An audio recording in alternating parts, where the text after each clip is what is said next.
복음이 고플 때 복음 한 끼. 어려서 어른들이 툭하면 아이들한테 너 다리 밑에서 주워왔다, 너 다리 밑 아이다, 이런 말을 해가지고 수치심을 유발시킨 적이 많았어요. 아이들은 순진하게 그 말을 믿고 나는 다리 밑에서 주워왔다, 다리 밑 아이다, 이 말에 따라서 울기도 하고 자존감이 낮아지기도 하고 불안해하기도 하고 정체성, 다리 밑이라는 정체성, 이 수치심이 얼마나 사람을 불안하게 만들고 위축되게 만드는지를 과거에 우리 어른들이 했던 행동들을 보면은 알 수가 있습니다. 수치심을 유발시키는 단어가 죄책감이죠. 죄책감은 우리를 회개로 데려가기도 하지만 많은 경우에 수치감 또는 낮은 자존감, 낮은 존재감, 비존재감 등으로 이끌어갑니다. 오늘날 교회에서 많은 리더들이 구원과 죄 용서는 밀접한 관계에 있다. 나아가서 죄 용서받는 것이 구원의 핵심이다, 이런 말을 하는 분들이 있습니다.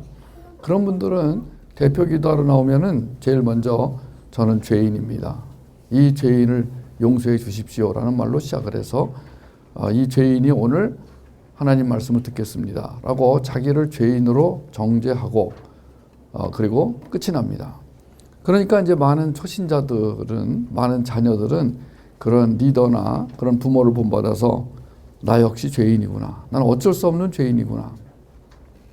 과거에 한때는 죄 얘기를 하지 않고 긍정적 사고, 적극적 사고, 긍정의 힘, 이런 것을 남용을 해가지고 오히려 기독교가 마치 자신의 의지와 신념에 따라서 성공이 보장되는 종교로 그렇게 오염시켰던 사람들도 있었어요.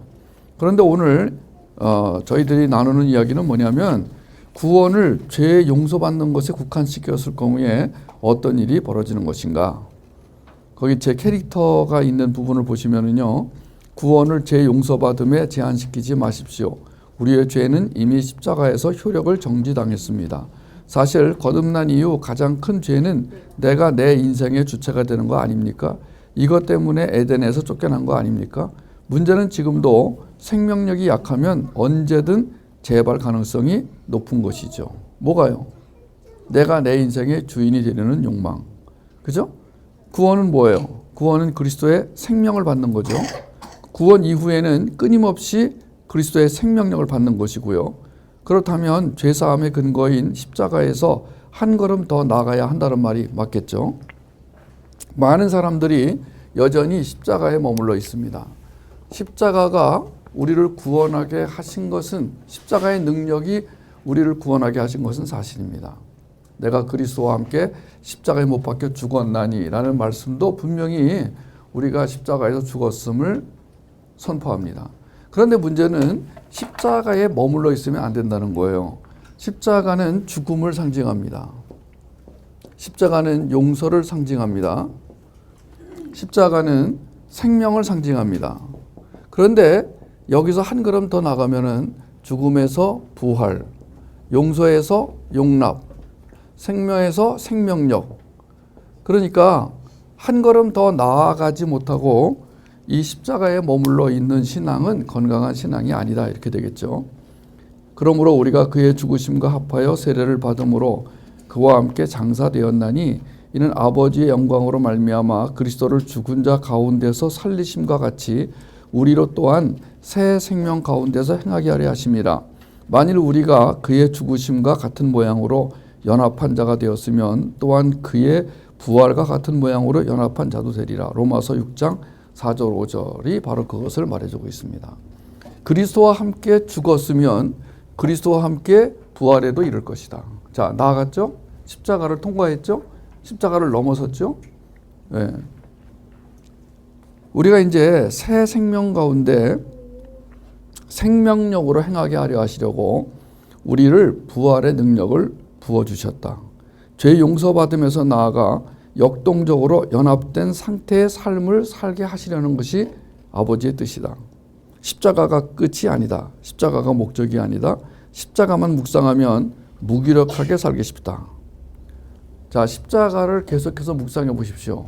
그러면 자신의 죽어짐을 경험하게 될 거예요. 우리는 죽기 위해 삽니다. 그러나 살기 위해 죽습니다. 이 두 가지 명제가 동시에 작용해야 돼요. 거기 1번에 보시면은 천국 생활이 이 땅에서도 가능한 이유를 설명해 보라고 그랬잖아요.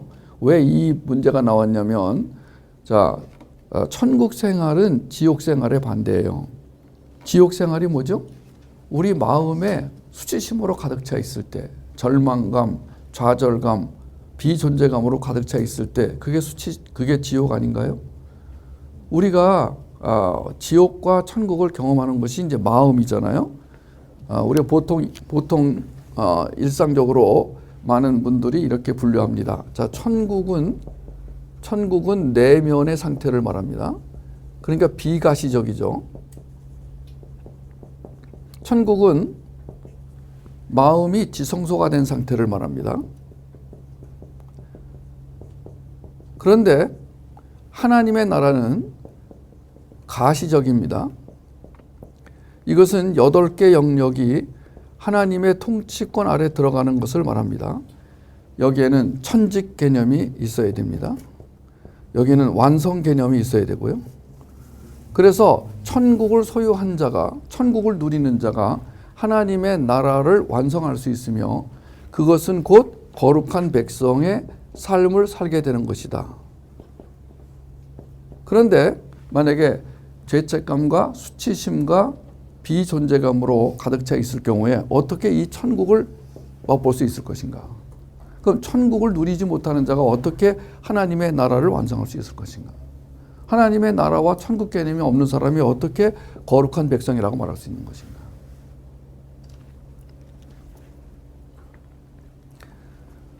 천국은 물질 개념이나 장소 개념이 아니에요.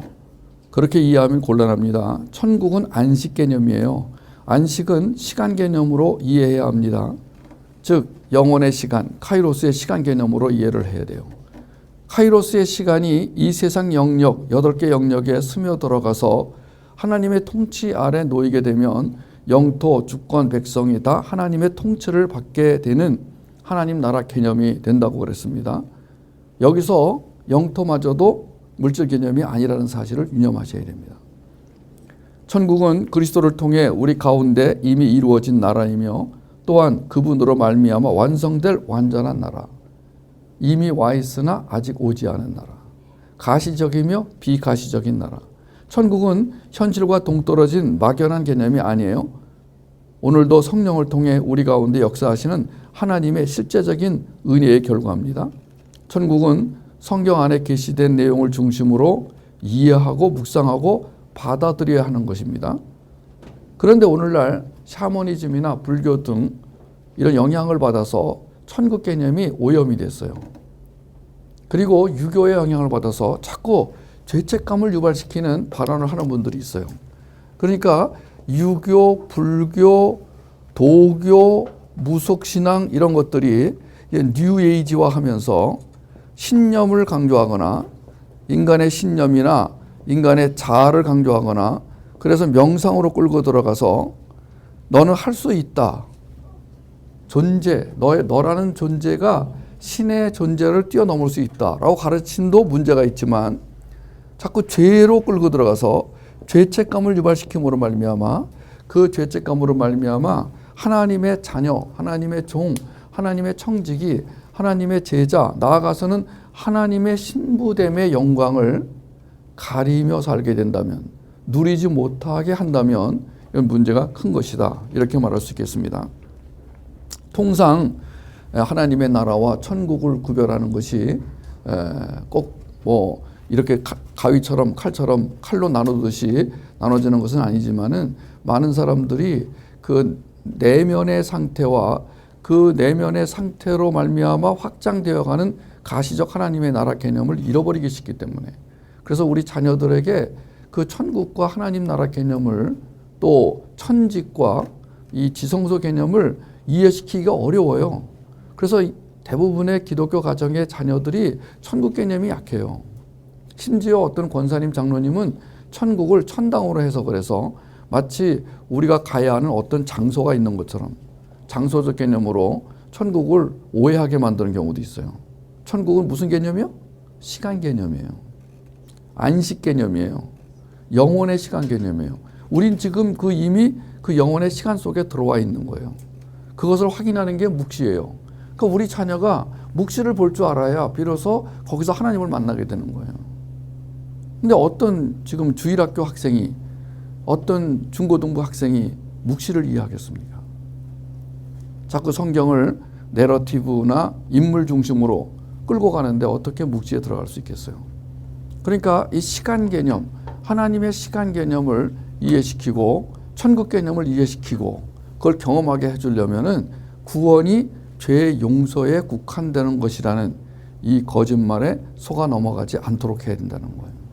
우리는 이미 죄 문제가 해결된 사람들이에요. 그래서 그리스도는 단순히 인간을 지옥으로부터 건져내어 천국으로 인도하게 오신 것이 아니다. 그리스도는 친히 천국에서 나와 인간에게 들어가기 위해 오셨다. 이 말이 성립이 되는 거죠. 그러면 인간에게 들어감, 모든 인간이 아니에요. 예수 그리스도가 모든 인간을 위해 오셨다. 예수 그리스도는 모든 인간 속에 들어가신다가 아니에요. 그것은 만인 구원론입니다. 그러니까 예수 그리스도는 선택된 자기 백성, 구별된 자기 백성을 위해 오셨고 그 선택된 백성 안에 들어가 함께 살기 위하여 그를 통하여 이 세상을 통치하고 다스리기 위해 오셨다. 그분은 이미 우리의 죄를 다 용서하신 분이다. 과거, 현재, 미래의 죄까지 다 용서하셨다. 그래서 이 들어감, 우리 속에 들어오심, 이 들어오심 이것을 우리는 연합 또는 채움, 덮음, 교환, 교체, 한몸됨 그리고 이 덮는다는 개념, 주님의 마음으로 덮은 상태가 연합입니다. 주님이 마음으로 덮으신 그 상태를 연합이라고 합니다. 덮었다, 채웠다. 우리 자녀에게 이 주의 성령의 능력, 생명력, 은혜, 사랑 이것으로 가득 채워져서 우리 자녀가 어렸을 때부터 실제적인 천국을 맛보며 살게 하려면 이 개념들을 잘 이해시켜줘야 되고 우리가 먼저 이 개념들을 잘 정리하고 있어야 됩니다. 옷으로, 깃발로, 구름으로, 불기둥으로, 은혜로, 사랑으로 덮으시는 주님. 근데 그것을 자꾸 죄 용서함으로 끌고 들어가서 아까 말한 대로 십자가에 국한시켜 기독교를 이해시키려고 하는 것은 완전하지 않다는 것이죠. 십자가가 강조되는 건 좋아요. 왜냐하면 거기서 우리 문제가 해결되었기 때문이에요. 십자가는 예수 그리스도가 우리의 문제를 안고 돌아가신 곳이에요. 우리가 그분과 함께 십자가에서 죽었어요. 그러나 우리는 그분과 함께 부활했습니다. 이제 우리는 부활의 영, 부활의 생명력으로 사는 거예요. 이 땅에서 천국 시민, 거룩한 백성으로 살아갈 힘은 누구로부터 어떻게 얻는가? 맞아요. 만약에 우리가 죄 문제에 계속 매여 있다면은 이 5 지저스 파워, 생명력, 통찰력, 분별력, 창의력, 변증력을 제대로 누릴 수가 없게 됩니다.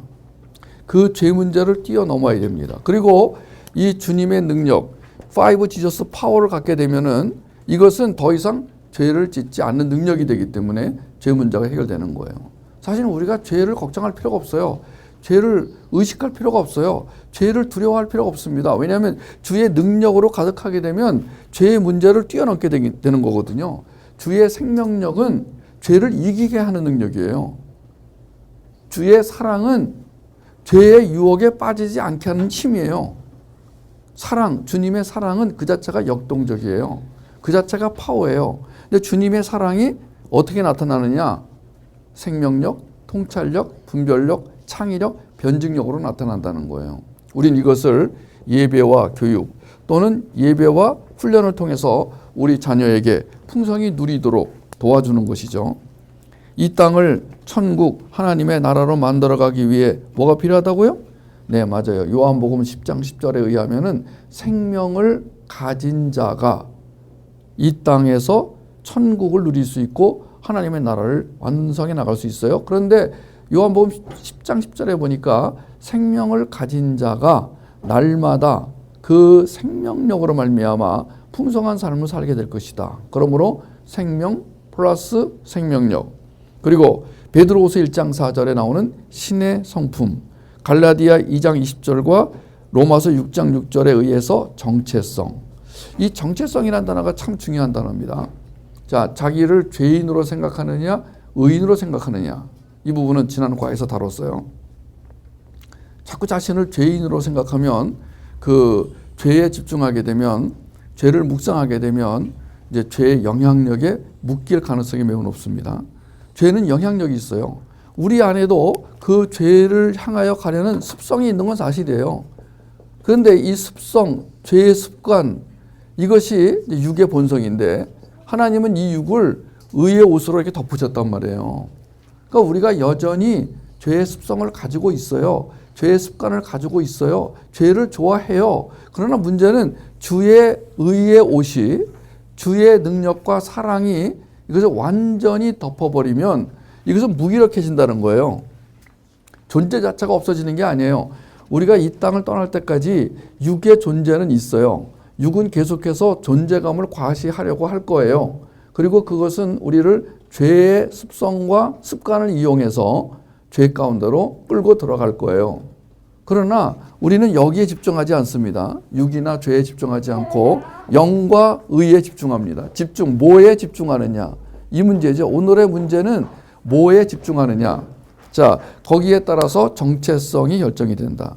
정체성에 대해서 제가 오늘 좋은 하나의 그 칼럼이 있는데, 어느 잡지를 보다 보니까 그 헤로니모라는 다큐멘터리를 만든 감독의 이야기가 나왔더라고요. 이 친구가 이제 미국에 사는 이민 2세인데, 이 친구가 이제 그 쿠바에 있는 어느 한국인을 다큐멘터리 영화를 만들었어요. 이 친구가 이제 쿠바에 갔다가 거기에 살고 있는 한국인의 후예들을 만나게 됩니다.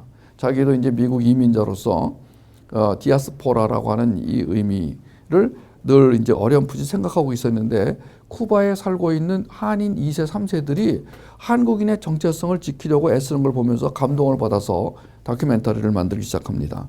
이 사람이 이제 공부를 잘해서 미국에서 변호사 생활을 하고 돈도 꽤 벌어서 안락한 생활을 살다가 이 변호사를 그만두고 영화를 만들기 시작합니다.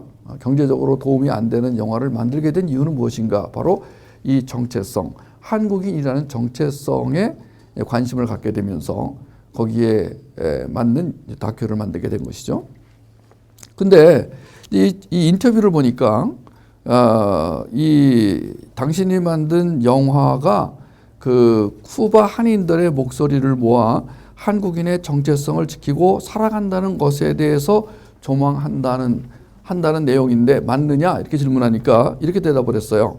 한인 정체성에 대한 질문은 한반도 밖에 있으면 필연적으로 할 수밖에 없다.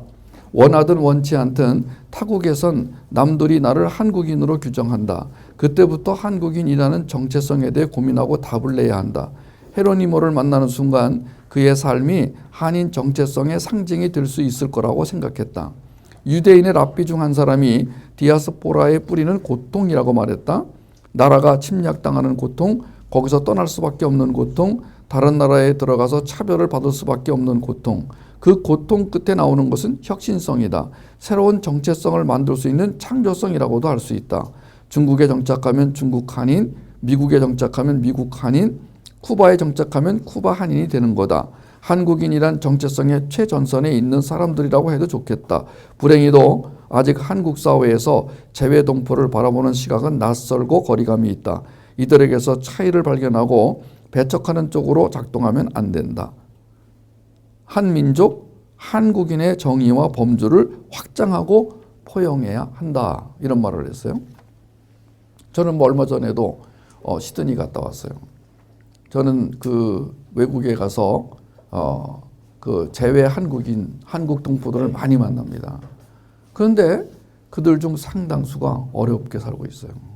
그들의 자녀들이 굉장히 어려워요. 한국에서 자녀를 키우는 것보다 해외에서 자녀를 키우는 게 더 힘들다고도 말을 해요. 뭐 때문에요? 정체성 때문에. 나는 누구인가? 최근에 우리 사무실에도 한 대학생이 와서 인턴을 했어요. 이 친구도 호주 시민권을 가진 친구예요. 이 친구가 한국말을 잘 못해요. 그래서 우리가 그 인턴십 과제를 줬는데 잘 못했어요. 그러자 그의 엄마가 I am sorry 하면서 우리 애가 한국말을 잘 못해서 과제를 잘 수행하지 못한 것 같아요. 미안해요. 내가 딸과 함께 그 과제를 수행해 낼게요. 저한테 맡겨주세요. 그랬어요. 자, 외국에 나가면은요, 우리 한국인 2세, 3세들이 한국말을 못해요. 한국에 대해 잘 몰라요. 근데 이 아이들이 어느 정도까지는요, 자기가 아메리칸, 뭐 차이니스, 뭐 재패니스, 뭐 오스트레일리안이라고 생각을 해요. 캐나디안이라고 생각해요. 그런데 문제는 거기에 살고 있는 사람들이 너의 뿌리는 한국인이야. 너는 한국인이야 라고 자꾸 이제 의식적, 무의식적으로 지적을 해요. 어느 나이가 되면은 who am I 또는 what am I 나는 누구인가 이런 갈등을 하게 돼요. 그러면서 그 문화 속에 들어가서 완전히 동화되지도 못하고 그렇다고 한국인의 정체성을 완전히 갖지도 못한 채 어정쩡으로 살아가요. 그런 이야기들을 이 다큐멘터리에 실어서 이 영화를 만들게 되었다. 그러면서 이 친구가, 이 똑똑한 친구가 벌써 이제 젊은 나이에 변호사로 성공한 친구가 이 다큐를 만들게 된 그 동기가 어디에 있느냐? 바로 한인 정체성. 그것을 파헤쳐 보고 싶었다. 그래서 중국에 가면 중국인 정체성, 미국 가면 미국인 정체성. 그걸 영어로 뭐라고 하냐면 Chinese Korean 또는 Korean American, Korean Chinese, Korean Japanese, Korean Canadian, Korean Australian 이렇게 불리는 거예요. 두 가지가 붙어요. Korean American. 자, 우리는 뭐가 되는 거죠? 자, 우리는 이제 교회와 세상, 복음과 상황, 텍스트와 컨텍스트 이 사이를 오가면서 두 개의 시민권을 갖게 됩니다. 자, 우리가 이제 자녀들을 잘못 키우게 되면은요, 어느 한쪽에 쏠리기 쉬운 사람으로 살게 만들기 쉬워요. 교회는 교회, 세상은 세상.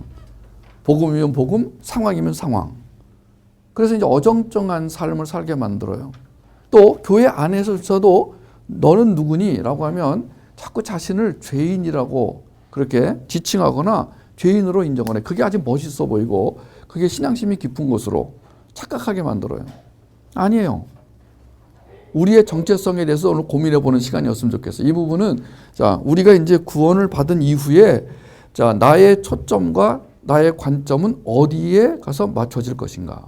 이 부분의 문제예요, 오늘. 우리가 다루는 문제가. 그래서 지금 자녀를 양육한다.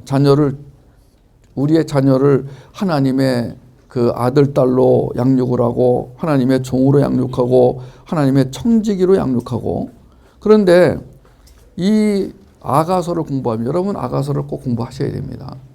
아가서 공부 안 하시는 분은 꼭 공부하시기를 바라요.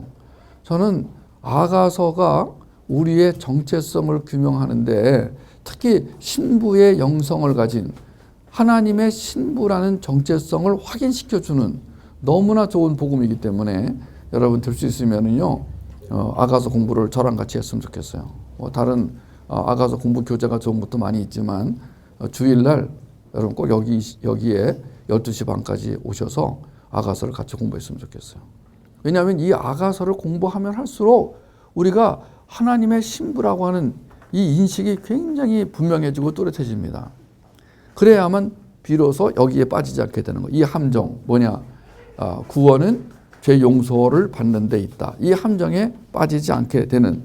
그래서 이제 요한복음 10장 10절과 요한복음 15장과 로마서 8장에 나오는 그 공통 단어 뭐죠? 연합. 이 연합이라는 단어는 예수 안에 들어감으로 그 많은 제사가 필요 없어졌다는 거예요. 구약의 제사가 처연했지요. 완벽했지요. 끔찍하면서 사실적이었지요. 상세했어요. 그러나 두려웠어요. 왜냐하면 제사가 두려운 이유는 제사에 실패하면 바로 죽음이었기 때문이에요. 그러나 예수와 연합함으로 그 모든 죄가 효력을 잃어버리고 예수와 연합함으로 죄의 용서를 뛰어넘어 부활의 생명력을 갖고 살게 되는 그 놀라운 연합, 예수 그리스도와 하나가 됨, 이것은 신부의 영성을 가질 때 더 확실해진다는 거예요. 이제 우리는 성령 안에서 지성소에 들어가 직면함으로, 즉 마음을 들임으로 거룩한 연합체가 되어 살아갑니다. 연합한 자, 한 몸 된 자를 위해서 구약 제사를 폐하게 하셨어요. 그리고 의의 옷을 입혀주심으로 그 많은 제사의 효력이 발휘되게 하셨어요. 우리는 하나님과 연합체가 되기 위해서, 또는 하나님과 연합체가 되어 예배자가 되면 예배자로 살아갑니다.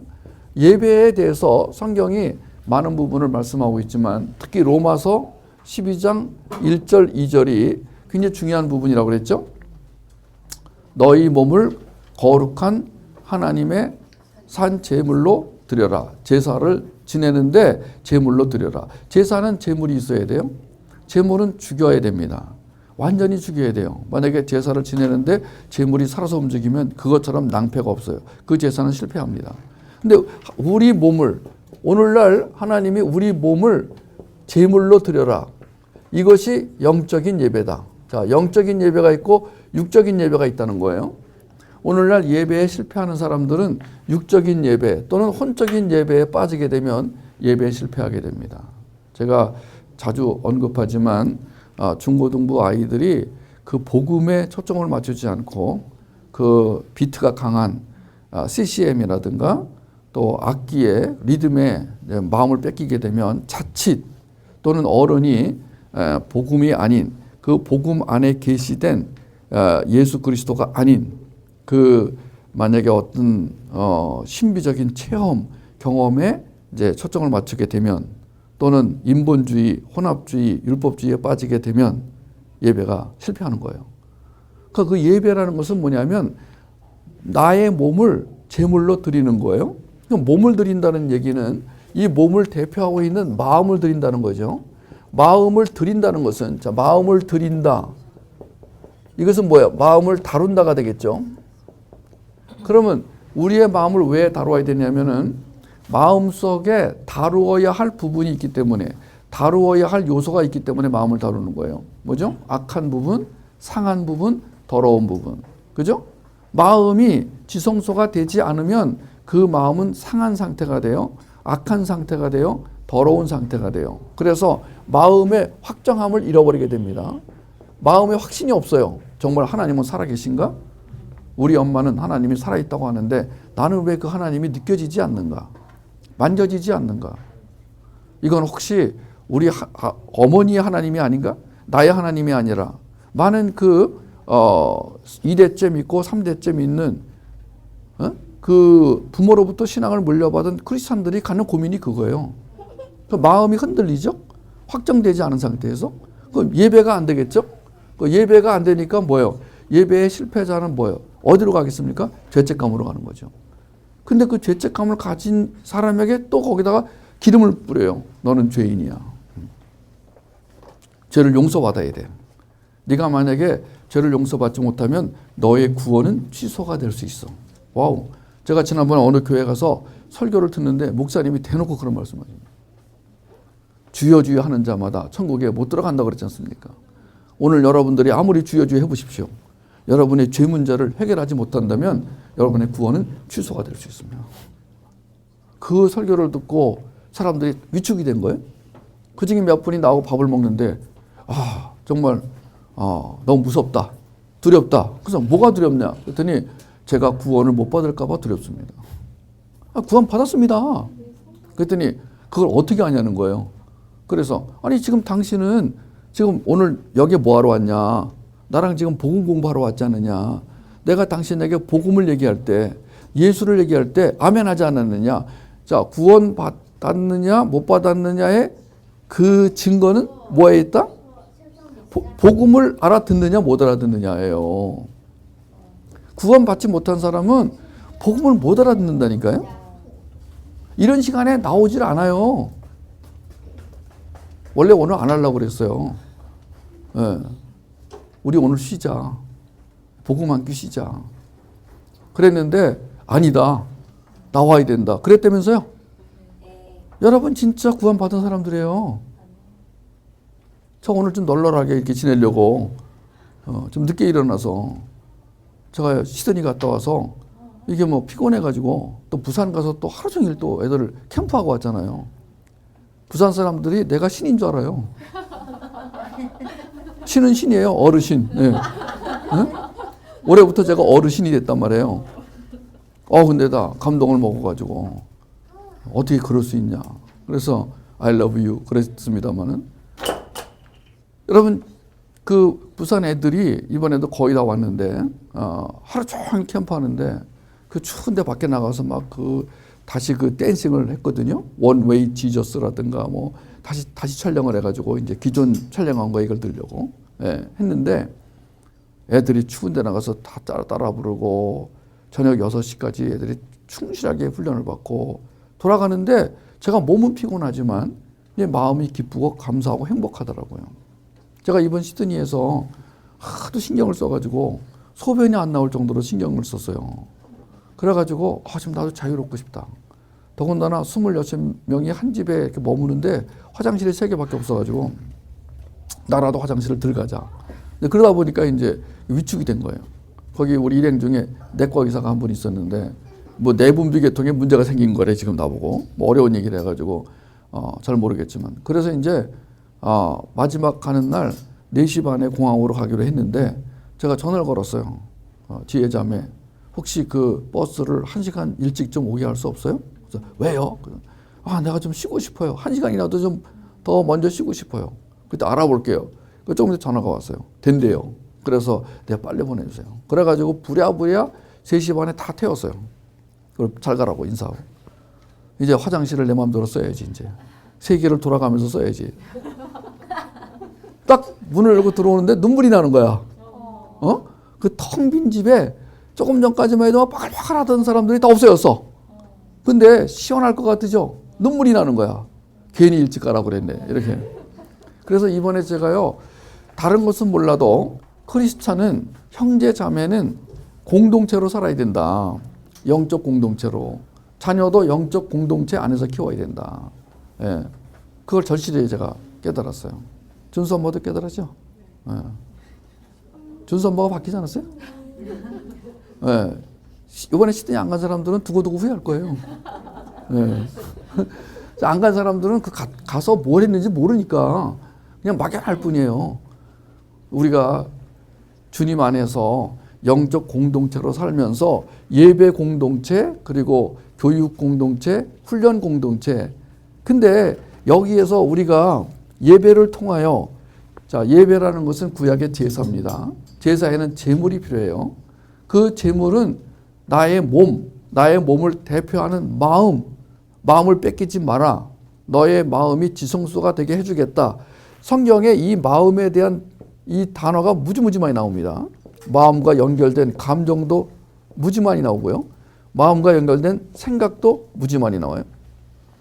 오늘 아침에 우리 간사 중에 하나가 저한테 아침 문자를 보내가지고 선교사님, 만약에 신념과 의지가 사람의 행동을 결정하는 거라면 철학과 사상은 어떻게 되는 거죠? 라고 어려운 문제를 던져가지고 이건 또 뭐지? 답을 해줘야 되겠는데. 그래서 제가 또 바쁘기도 하고 오늘 강의도 또 해야 되고 그래서 간단하게 썼어요. 성경에 우리의 모든 생각을 사로잡아 그리스도에게 복종하게 하라는 뜻을 묵상해 보십시오. 라고 했더니만 네, 알겠습니다. 감사합니다. 그렇게 답이 오더라고요. 여러분, 정말 우리 아이들의 생각이 많아요, 지금. 벌써 이 나이쯤 되면은 이 아이들 안에 생각이 얼마나 많은지 몰라요. 근데 그 생각이 갈피를 못 잡고, 방향을 못 잡고, 우왕좌왕하고, 좌충우돌하고, 그러면서 그 생각과 마음과 감정이 묶여가지고 병들어가고 있는 거예요.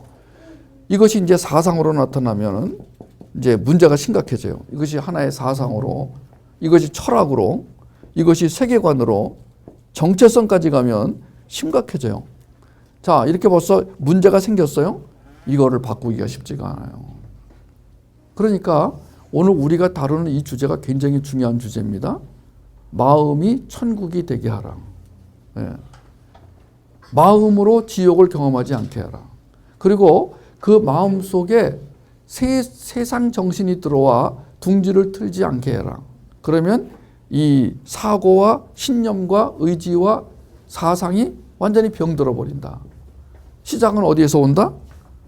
비존재감, 수치감. 여기서 시작한다는 거예요.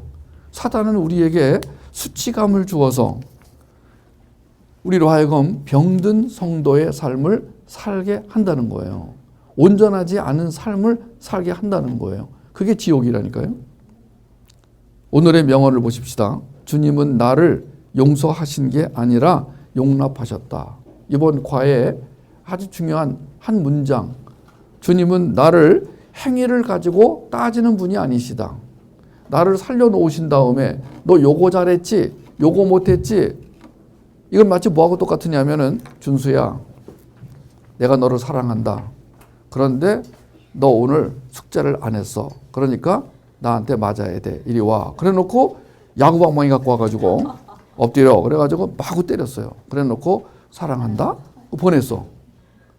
여러분, 우리 하나님은 그런 분이 아니세요. 인간 세상에는 그런 사람이 있어요. 뭐 축구 코치라든가 무슨 뭐 빙상 코치라든가 뭐 야구 코치라든가 때로는 그런 사람들이 사람 보는 앞에서 대중 앞에서 선수를 때리기도 하고 왜? 점수를 올리기 위해서 발로 차기도 하고 또 이 정신적으로 문제가 있는 부모들이 자녀를 학대하기도 하고 그래요. 그러나 하나님은 그런 분이 아니세요. 하나님에 대한 오해, 이 오해가 굉장히 중요한 겁니다. 우리가 종종 하나님을 오해하는 사람이 하나님을 오해하게 만들어요. 하나님의 속성, 하나님은 죄를 미워하시는 분이세요. 하나님은 죄를 미워하시기 때문에 우리가 죄에 빠지면 어떻게든 그 죄에 빠진 우리를 깨끗하게 하시려고 모든 수단을 강구하세요. 그런데 과거에는 그 죄 문제를 율법을 통해서 해결하라고 하셨어요. 그런데 이제 실패했단 말이에요. 그러니까 하나님은 어떻게 하느냐? 대신 우리 안에 들어와 사시면서 죄와 싸워 이길 힘을 주셔서 이 문제를 해결하셨단 말이에요. 그러면 만약에 우리가 자꾸만 너는 죄 용서받아야 돼. 너는 죄인이야. 그러면은 우리 안에 들어와 사시는 우리와 연합해 사시는 주님의 능력을 부인하는 셈이 되는 거예요. 이게 죄라니까요. 그렇다고 우리가 죄를 마구 지으면서 괜찮아. 나는 용서받았어. 보통 이제 미량 같은 영화에서 이창동 감독이 그 문제 제기한 게 그런 거잖아요. 거기 학원 원장이 저는 이미 용서받았습니다. 이럴 때 전도연이가 막 뒤집어지면서 그냥 내가 용서 안 했는데 누가 용서해? 그러잖아요. 그 울림이 막 우리한테까지 전해져가지고 좀 창피하고 내가 기독교인으로서 영화를 본다는 게 창피하기도 했지만 그 이창동 감독은 뭔가 좀 오해한 거예요, 기독교를. 만약에 그 원장이 정말로 하나님의 사랑 안에 들어갔다면 그는 그렇게 말할 수 없어요, 그는요. 하나님의 은혜와 사랑을 경험한 자가 그런 태도로 오만불손하게, 오만방자하게 그렇게 말할 수 없어요. 그리고 하나님의 능력과 사랑 안에 들어가게 되면 죄를 지을 수가 없다니까요. 자, 중요한 건 뭐냐? 죄를 의식하느냐 아니면은 하나님의 능력을 의식하고 그걸 구하느냐.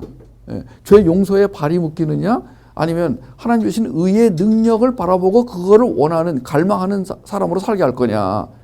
초점의 문제, 관점의 문제, 지향점의 문제라니까요. 근데 하나님을 더 알아갈수록 죄책감이 더 사실은 커지거든요. 왜냐면 그 몰랐을 때는 그거에 그래서 그 다음을 잘 보세요.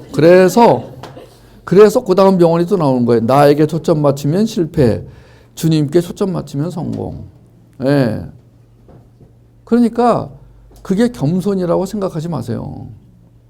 죄에 집중하면 뭐가 나온다고요? 죄책감. 주님께 집중하면 뭐가 나온다고요? 충만감, 자존감, 행복감. 어디에 집중하느냐에 따라 성도로서의 삶의 질이 달라진다는 사실을 기억하시고요. 자, 누릴 것이냐, 매일 것이냐. 거기다 쓰세요. 누리겠습니까? 매여 살겠습니까? 누리며 살겠습니까? 매여 살겠습니까? 선택하십시오. 오늘 복음 한 끼를 듣는 여러분들도 선택하십시오. 누리며 살겠습니까? 매인 채로 살겠습니까? 저는 어제도 제가 간증을 했습니다마는 우리 아버지만큼 죄책감에 시달리며 평생을 산 사람도 없어요. 우리 아버지는 북한에서 도망쳐 왔어요. 다른 사람들은 배 타고 뭐 여유 있게 걸어 나오고 마차 타고 오고 뭐 그랬다는데 우리 아버지는 뛰어서 도망쳐 왔어요.